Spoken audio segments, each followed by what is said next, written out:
I was supposed to have pledged a lifetime of love to become husband and wife, but my marital life with David became a hell for me.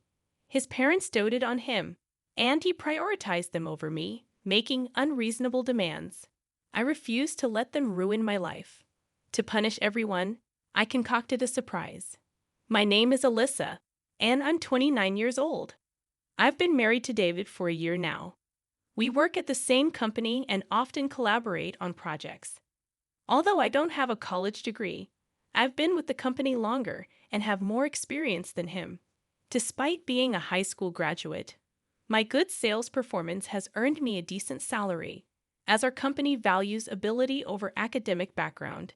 David, who is capable and highly trusted by his colleagues, was a boyfriend I could be proud of. I fell for him and gladly accepted his proposal, and we happily became a married couple. But then my in-laws began to interfere in our relationship. One day, while visiting their house, my mother-in-law suddenly said to David, "Hey David, are you really okay with marrying Alyssa? You've always been good at both studying and sports, haven't you? Yet you chose someone like Alyssa." My father-in-law nodded in agreement. "Yeah, at first glance. She seems like an average young woman with nothing special about her." David responded, "It's fine. I love Alyssa." But my mother-in-law gave me a side glance that said otherwise.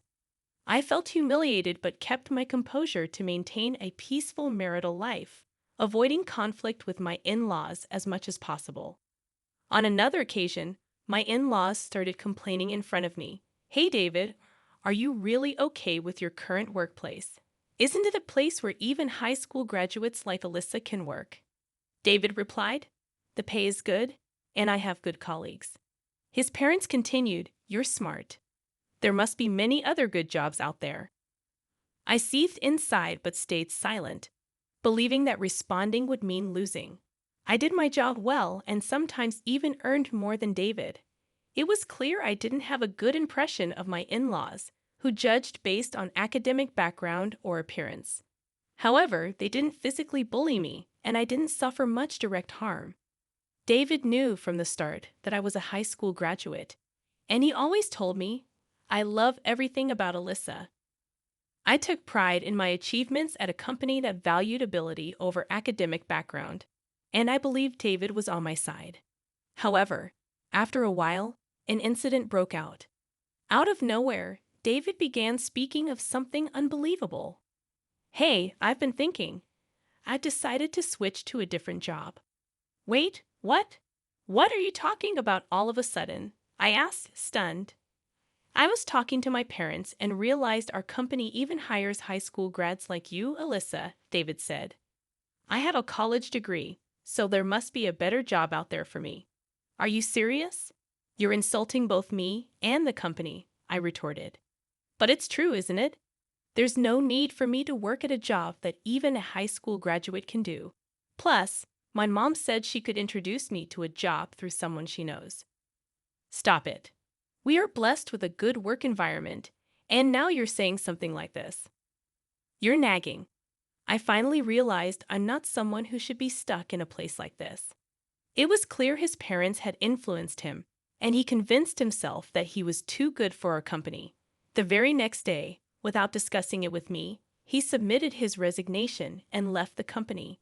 Only a year into our marriage, my husband had quit the job where we met, without a second thought.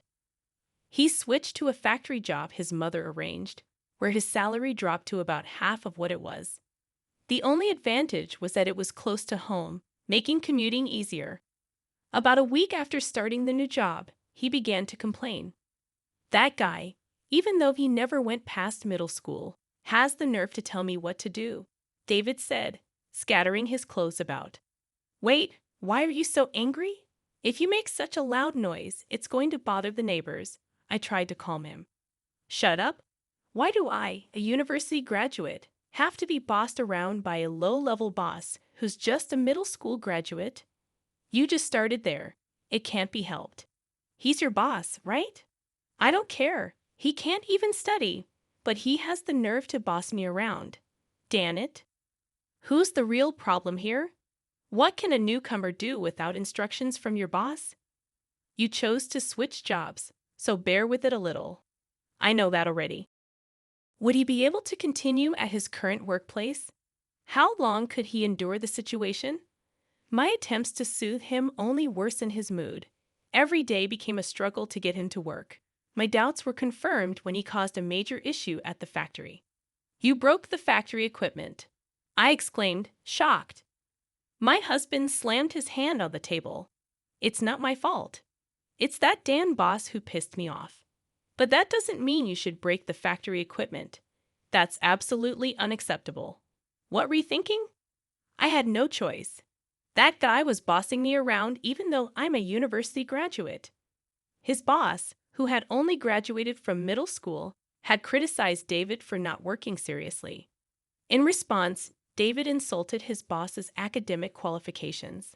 The fault was clearly with David, so everyone sided with the boss. Enraged, David went into a violent rage, damaging part of the conveyor belt and stopping the production line. This led to his immediate firing and a large claim for damages.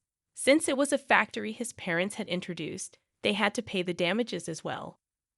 As a result, David lost all his savings, and even his parents' retirement fund seemed to vanish instantly.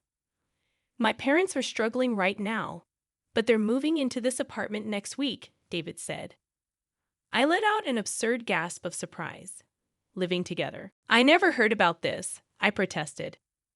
You're my wife, right? Just listen and keep quiet. This is a done deal, Badit.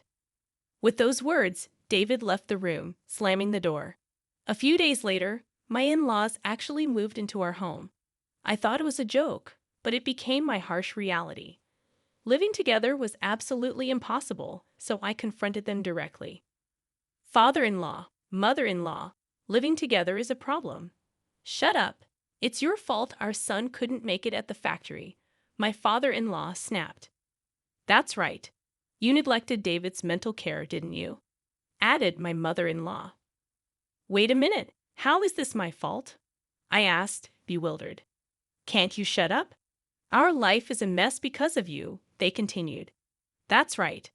If you had done things right, this wouldn't have happened. It's all your fault, so living together is natural, right? The logic is all messed up. Living together is impossible. Shut up. Our home was rented, and we've already terminated the lease. There's nowhere else to go, my father-in-law said. That's right. We have nowhere else to go other than here, echoed my mother-in-law. Despite moving in without permission, my in-laws had a lot to say. Furthermore, David began to insult me, egged on by his parents. Hey, Alyssa, I married you. You should be happy to be married to someone as excellent as me, shouldn't you? Forget about that. Can't you start looking for a job soon? It's hard on the household finances now that we're living together. What did you say? You're cheeky for a wife. Supporting your husband is a wife's duty. And supporting your husband's family is also a wife's duty, right? I'm getting sick of you spouting nonsense as if it makes sense, I muttered. Neither David nor my in-laws helped with household chores at all. I had a job too, so I couldn't make elaborate meals, and the cleaning inevitably got neglected, no matter what they said. I kept a cool attitude, saying, because it's hard on the household finances. If they weren't happy with it, they, who caused the situation, should do it. I maintained this attitude for several days until one day, David finally vented his frustration. Hey, what's with your attitude? You're lacking respect for me and my parents. Enough already. I work every day and do all the housework on top of that. You don't help at all but complain a lot. Huh? What's with that tone of voice? You don't seem to understand your place, do you? With that, David shoved divorce papers in my face. He had even kindly signed them. What is this? Can't you see? It's a divorce paper. Even a high school graduate can understand that, right? Are you serious? Of course. If you have complaints about me and my parents, then we're getting a divorce. Staring at the divorce papers, David spoke with a triumphant look. Let me tell you, even if you throw it away, it's useless. I have more prepared. Understand? If you don't want to be divorced, listen to what I say, you stupid high school graduate wife. In that moment, my rage burst forth. I couldn't stand to be with these people anymore. Since he went to the trouble of preparing it, I'd put it to good use. Clutching the divorce papers, I began to plot my revenge. First, I recorded the numerous insults from my husband and in-laws on a voice recorder. When my belongings were deliberately broken, I made sure to document that as evidence. By this time, David had started working odd jobs, but none of them lasted even a week. It was as if he had given up on our family. One day, as soon as David came home, he announced, "Oh man, I quit this job too because it was too boring." "Huh, again? You have no right to complain to me, right?" "Yeah, Dad, Mom." My in-laws just nodded with smiles. This was a usual occurrence, but on this day, my father-in-law delivered the final blow. "Speaking of which, I've quit too," David's father announced. "What? Father-in-law? What are you talking about?" "That's what I'm saying. I've quit my job. I'm planning to live off you, Alyssa." "Wait, what?" "You see, my son is too brilliant and prideful to work under those who only graduated middle or high school. We're counting on you, Alyssa, a high school graduate, to work hard." "Yeah, let's count on our lowly educated Alyssa to work hard, right, dear?" What were they even saying? They intended to live off not their son, but their daughter-in-law. I couldn't stand it any longer. With my father-in-law and David's simultaneous resignation, I knew there was no point in spending any more time with this family. I finally decided to put all my plans into action. The first thing I did was sign a contract for a new apartment. It wasn't for all of us to move in, of course. It was a new place for me alone. However, I needed time to move without my husband and in-laws noticing, so I gifted them a 5-day trip to give me time to pack. Upon receiving the trip tickets, my mother-in-law was thrilled. "A trip? Oh, Alyssa, you do have a knack for these things every once in a while." "I owe a lot to you all," I replied with a forced smile. "But are you sure, Alyssa? You can come with us if you like." "No, I have work. Please enjoy yourselves without any interruptions." "Oh, really? Well, then we'll take you up on your offer and have a blast," she exclaimed. When the three left for their trip in high spirits, I carried out my planned move. During this time, I shipped my husband and in-laws' belongings to a weekly apartment I had booked and canceled the lease on our current apartment. I bore all these expenses. It was a painful outlay, but I considered it a necessary expense for my revenge. A few days later, my husband, who must have returned from the trip, called me. "Hey, what the hell is going on? I can't unlock the door." Smirking at the sound of my husband's frantic voice, I calmly responded, "I suppose I've already canceled that apartment." "What? Canceled? What are you talking about? Explain properly." "For now, I've stored all of our belongings in a weekly apartment nearby. Feel free to do as you wish from there." "What? What does that mean? You're always doing as you please. If you get too cocky, you'll pay for it later." "Are you threatening me? Should I call the police?" I asked, maintaining my composure. "Damn it!" my husband cursed. "How dare you, my foolish wife?" "Oh, I'm not your wife anymore." I dropped the bombshell. "What? To prevent any legal issues later, I've already completed the divorce proceedings." "What? Such a selfish act. You think it's acceptable." Taking a deep breath, I spoke firmly into my phone. "Sorry, but I don't need your permission. You've made fun of me for being a high school graduate long enough, and now you've quit your jobs to become dependent on me. I'm done with you. Enjoy your family life without me." "Hey, you must be kidding. I didn't really mean to divorce. Why should I listen to you at this point? We're strangers now. I don't care what happens to you at all. Please wait. You've enjoyed looking down on people, haven't you? I can easily imagine your struggles, and it makes me laugh. Go as low as you can with your family, you trash," I said, and promptly hung up the phone. After that, David kept badgering me with phone calls, but I ignored them all. Later, David and my in-laws caused a ruckus at the entrance of the apartment building, dramatically damaging part of the mailbox, which ended up becoming a police matter. They were taken away and ultimately asked to pay for the damages to the mailbox, adding to their debts. Truly, they are a hopeless family. The lease for the weekly apartment where I had set their belongings is about to expire. Since they do not know my new address, they can't rely on me.